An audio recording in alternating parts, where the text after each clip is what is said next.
right, welcome to the second and final review of the evening this week in Aeon of Sands, The Trail. Now, if you recall, we did do an interview about this game a few months back. So, if you want to hear more details about the nuts and bolts and whatnot, be sure to go track that down in our archive. But in case you missed that or you've forgotten, basically, this is a mishmash of old school dungeon crawler and choose your own adventure game. That is to say, like, the dungeon, it's like most of the gameplay is going through first person dungeon scenes a la, say, Wizardry or like Magic series. The Dungeon Master. There were a lot of these back in the day. Mm-hmm. Like, but what would have made this stand out even back then is the overworld interactions, where you get to choose between a few paths, and various outcomes come out of that. I'm like, and I'd say the strongest aspect of the choose your own adventure part is definitely the actual writing. It's very, very sarcastic. Mm-hmm.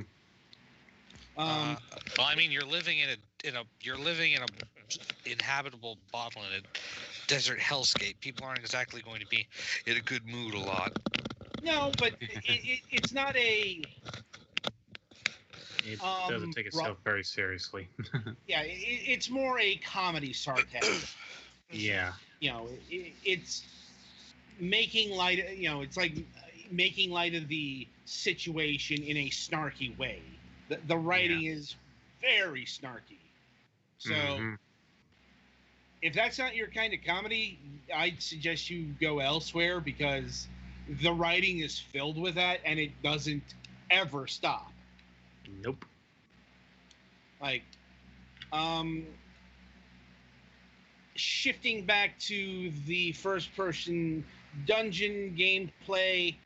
So, how do I put this? On the one hand, the words that come to mind that in regards to the mechanics, the gameplay, the everything is streamlined. So, like, you don't have to worry about EXP. You don't have to worry about stats too much. You don't have to worry about a lot of role-playing game conventions.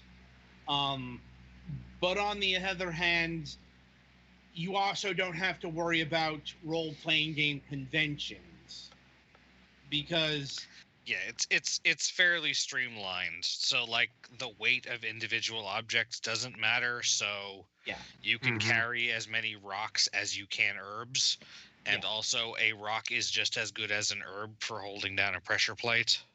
Yeah, or an herb is it's like you can carry as much stuff as you want up to your inventory getting filled.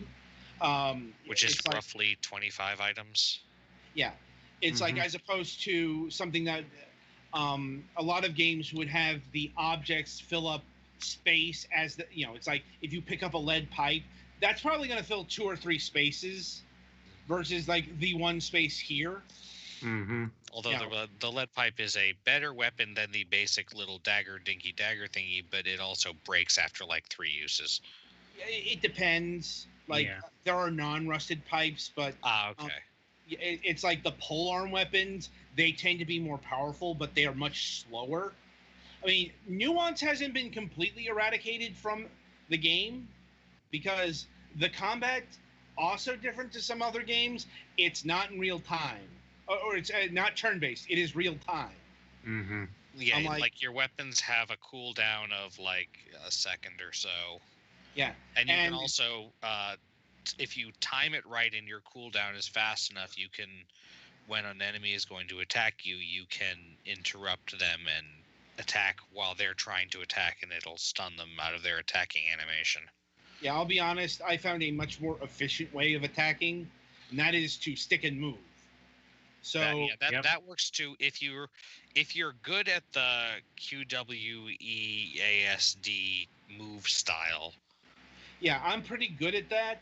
It's got its limits though, because you you will be going up against multiple enemies at certain points. It's like, and they can be in the same screen or separate screens. Right.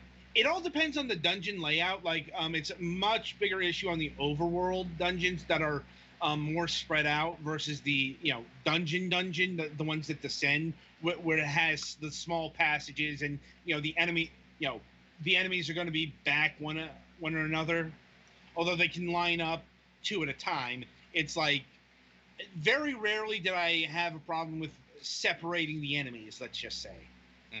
Their AI doesn't see their AI, such as it is, doesn't seem to really prioritize grouping. Yeah, it's like these are tactics that can even work on boss enemies, which I did when I wanted a very powerful weapon, and people refused to give it to me, so they had to be murdered. There's also a slightly complicated magic system. Yeah, that's probably the deepest lore, so to speak, in terms of mechanics, because the magic system is pretty unique. So what you got to do is you've got to attune your character to a specific element. Yeah, there's 3 different elements of magic. I think it's fire, water, and wind. Yeah, it's like you have to eat or use an item to attune yourself to an element. Then you can equip a magic using I forget what they're called, item of that element that gives you a couple of spells of that element. Right. And then when you use that item, it increases your saturation of that element, which, unlike stamina, does not recover over time. Yeah. So if it gets too high, you'll start taking damage if you try to cast any more spells. So to get it down, you need to use more of the type of item you use to attune yourself to that element to decrease your saturation. Yeah, because if you get what they call mana burn, you'll start taking damage. Right, or eat something of a different element to switch yourself to a different element. Yeah, or you can use they're not going into too much in the way of spoilers, but you can recruit a character who uses a different kind of magic. The exchange there is he can't carry any items, but he's got several magical spells that you can access, and it has its own cooldown feature. Like, you don't have to use a reagent to attune, or it's like this character is like completely different than anything else I saw in the game. Granted, I did not get to the end of this game. Like, your ostensible quest is you are a clerk who is looking for a lost caravan. Yeah, a diplomatic caravan that went missing. And you got to trudge through the desert wastelands in search of this caravan. And you will have the tutorial dungeon is so you need to go out in the desert and do this, but before you can do that, you go down into the roots of the tree in this place where we survive, and get stuff so you don't die instantly when you go out into the desert. Yeah. Instead, it'll take you like a couple of days to die. Provided you avoid the certain obstacles. It's like it's like trudging along through the map. It's fairly simple stuff. Like, you click the line and you will move.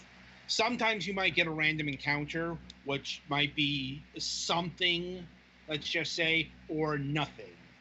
That's a bit odd to say, but yeah, there are some random encounters on the map that's just a description of a thing, and it goes nowhere. Kind of reminds me of the original Fallout in that regard, because Fallout did that. But anyway, Also worth noting is certain events can happen depending on which kind of items you have in your possession. Also, I think you can have different party members, so that might affect it too. Well, yes, you can also have different party members, and looking at some of the achievements that will affect encounters. It won't affect the actual text because the text, unless otherwise noted, will always refer to the clerk as alone, even if you have other people in your group. Huh, that's a little weird. Yeah. I think that's just, a contingency thing. You're not necessarily going to have those characters with you. You are always going to have the clerk. Also, I guess if it's 3 characters, they're still kind of alone compared to like being in a town when you're out in the fucking desert. Believe me, I get exactly why they made that choice. Mm-hmm. And once again, showing the pared down feature set of this game. Sometimes it's like that's a good thing because you don't have to worry about food or water here. Mm-hmm. Now, given the whole conceit of the game, you might think you'd be worried about drink, water, but no, it's like you don't have to consume liquid to continue to live. It is the main healing item, I guess, or at least it's the simplest healing item. It is one of the healing items. Like, another healing item, raw meat. You can eat the raw meat and you'll be fine.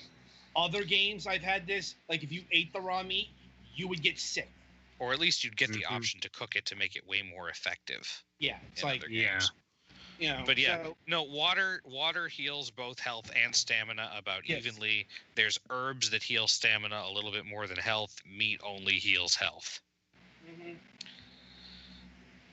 But and presumably there are different degrees of efficiency of various other things. Mm-hmm. Right. Now, in terms of there are also ranged weapons, but they're kind of cumbersome to use. It's probably easier to just use magic unless you don't have any cleansing stuff. Honestly, I used weapons most of the time, because it was I got a sling in the sling stones, but I had ice magic, so I wasn't using them. Do you have like a limited number of sling stones before you run out? Yes. Mm-hmm. Ditto arrows. Like I said, there are still some quaffs of nuance. Like, for example, this game works off of the better you are, the more you use something, the better you're going to be at it. Mm-hmm. So if you use physical attacks a lot, I forget what the fucking name. It's like eminence or something. Yeah, it's like physical attacks. Also, the kind of weapon you use. If you use pole arms more, you'll be more proficient at those versus knives. It's like, once again, stuff it's not new for role-playing games by any stretch of the imagination. Everything. It is overall pretty much a streamlined version of like the old friggin' Might and Magic games or whatever the fuck. Yeah, wizardry, dungeon master, and such. Mm-hmm. It's like if this game had actually come out in say 1992, it probably would have been unfavorably compared to say something like Ultima Underworld, which was stretching the very boundaries of what one of these games could do. I guess to some extent it depends on whether you see complexity as a virtue in and of itself. Right. Yeah. Like, the stripping out of these elements is not necessarily a bad thing, but it is a thing. It's one of the centerpieces of the mechanics. And to some extent, without them, there's a little bit less mental stuff occupying you. So you notice that some of the, for example, the wall textures being really samey and, the hidden wall switches always being the exact same pattern on the walls. Right. Becomes a little more noticeable when you don't have to worry about as much other stuff. So it can make it a little bit more monotonous potentially if you're not worried about some of the more complicated things. Yeah, I'll be honest. Not having that stuff there was a detriment to me because, you know, I'm not gonna lie. I got bored with this game. It's like once you start hitting the dungeons that span multiple floors, it can get sluggish because, it's like I'll be honest. I don't really particularly like first-person dungeon crawling because I mean, it's a genre that has a certain appeal. it has a certain appeal, but it's like everything looks the fucking same. It's like you're fighting a limited monster set, and it's like, and this is a subjective thing. It's like, I put the game down after like, a long dungeon. I'm just like, I'm bored. I am so tired of seeing like the same dungeon tiles and the same monsters. Like, one of the problems with the game itself is like it'll introduce at most 2 monster types to a dungeon and just keep with it. Yeah, this is one of the things that this game does that most games like this, I think, usually try to avoid doing, is you'll literally run into recolors of the same monster in the same dungeon. Well, even that would have been more than what this game does a lot of the time, which is just have the same monsters floor after floor after floor. It's like, yeah. I mean, literally in the tutorial dungeon, you've got rats, blue rats, bigger rats, blue bigger rats, and red bigger rats. Yeah.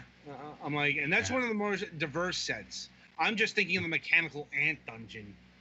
Oh boy, there was a lot of mechanical ants, and there was a lot of turret walkers. That was the only 2 monster types there, until I got to the boss area.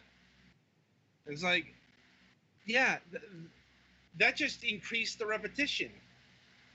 And also, as the dungeons get bigger, there's not necessarily things that fill in. It's like it auto maps walls, but other features aside from walls and stairs, you kind of have to mark if you want to remember where they are. Yeah. And also, you have to be right up against a wall to auto map the wall. So, yeah, the auto map could have used some work. The music is pretty nifty if odd. Like, it's like when there is music. Sometimes it's got this otherworldly techno track playing. Other times you will have like the wind playing, like on the overworld. Obviously it's the fucking dust storms and such. Mm-hmm. And sometimes there will be no music, not even ambient sounds. It's just no music. Yeah. On the one hand, I guess that means you won't get tired of the same track playing. But on the other hand, it feels like a big part of the presentation is missing. Let's see. Price. So this game is clocking in at $19.99 USD. Yeah, I think if you're into this style of game, this is a pretty good price for something new. Like, if you're looking for something more dedicated and you're just getting into this genre, yeah, this would also be applicable. But if you're looking for something deeper, I would look towards some of the later wizardry games or Might and Magic or anything of that nature. This is a genre that was pretty well explored way back before actual 3D graphics started being a thing. Right. Yeah. This is actually one of the oldest genres going, if I'm being honest. And I mean, this was literally aside from text, this was the first way that people tried to emulate a Dungeons and Dragons style role-playing game on a computer, because it shows you what you see and gives you options of what you can do. Like, you see a rat, what do? I stab it with my dagger. It stabs you with its teeth. You stab it with your dagger again, and then it dies. Yeah. On balance, this game is perfectly serviceable, and it's doing some things that other dungeon crawlers aren't, but everything that it's doing differently has nothing to do with the actual dungeon crawling.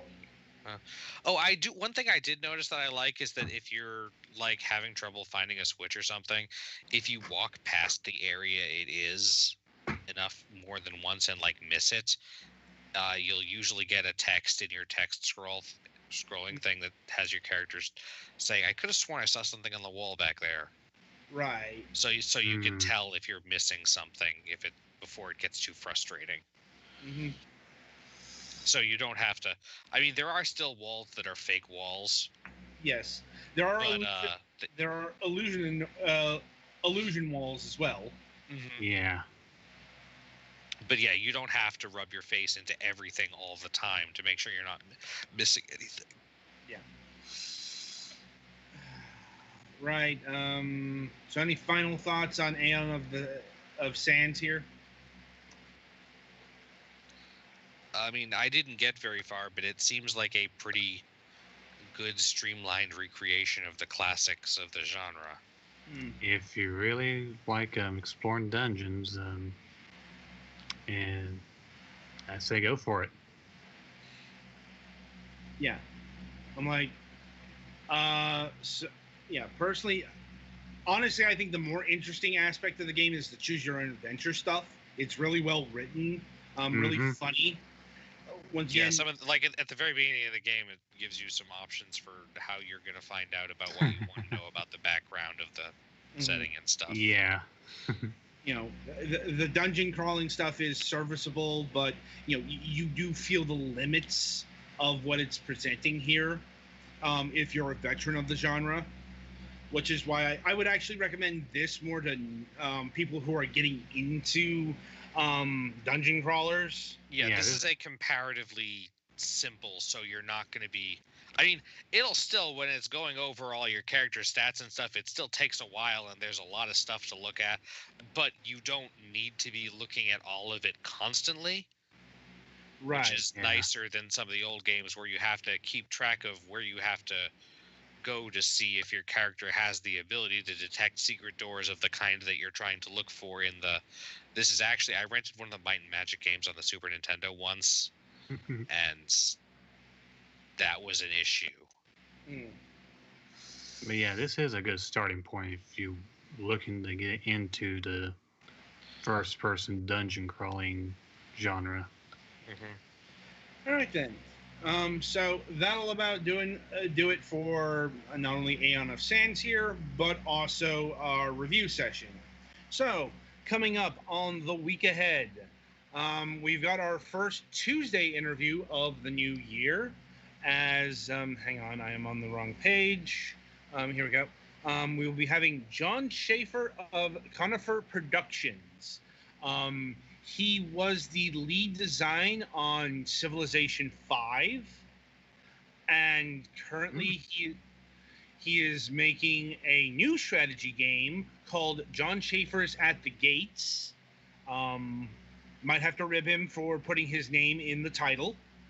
I mean, I get who do you think you are, Peter Molyneux, or? Well, it's like no. I get what's going on here because Sid Meier's Civilization. Yeah, that's what I was thinking. Yeah. Or Clive, and there's someone else who did one too. Yeah. Point of order is, it's a new strategy game taking on the Roman Empire. In fact, here we have a trailer for it that we're probably going to show on Tuesday. Anyway, this game is coming out later on in this month. Will we review it? Possibly. I haven't asked John yet. Yeah, that's probably going to come, sometime either before or after the interview. That sometimes that's how this stuff works out. Anyway, and on our main show, we will be doing another different thing, but not as different as, say, last week. To quantify that, we'll be having John Adelia, one of the co-founders of RetroWare TV. And if you don't know, they are as the name might infer, they are into retro content. They are a YouTube content provider among other outlets. Yes. Like, they've done series, like one of the big ones was the video game years. A look back at the primordia of video games from 1977 to 1989. And it's like, it's got a lot of familiar talking heads. If you've watched a fair amount of YouTube, but it's not just it's like they cover like on their main channel they do a lot of reviews of vinyl soundtracks in terms of content, and they've also got podcasts, they've got music shows, they've got articles, they've got user content. This is on their main website. They've also got other channels that are affiliated, like if you know the Retroware logo, you might have seen it on LGR or Pushing on Roses or Glenn Plant. A whole bunch of YouTubers have used this Retroware logo in front of their programming at one point or another. So, yeah, it's not going to be game dev stuff, but, it's the kind of interview that would normally go under Moonhawk Studios Presents if that were a thing in active production currently, but it's not. So as long as that show is effectively on hiatus, I have no qualms having this kind of interview under the Fragments of Silicon banner. If Mac ever gets free enough to make that season 13, this'll change. But in the here and now, I mean, it's like, where else are we going to stuff this? I mean, and just know, Mac is still around. It's just he's very busy with, his other projects, his other jobs, and making sure he doesn't end up in financial oblivion. Which is important. Yes, it's just it is enough to keep him not just off this show, but I know he wanted to revive Moonhawk Studios Presents a few months back, but then again, shit happened. So that's the very long-winded explanation of why we are, covering a content creator here on Fragments, when we usually try to keep that stuff separate. So, it's not going to be a regular thing, but, until MSP is going to be in production again, I assume that's going to, it's like, it may be some years, but Mac will, we will eventually get to it again. It's like, we will be having this kind of interview on Fragments. So with that in mind, until Tuesday, I wish you good gaming.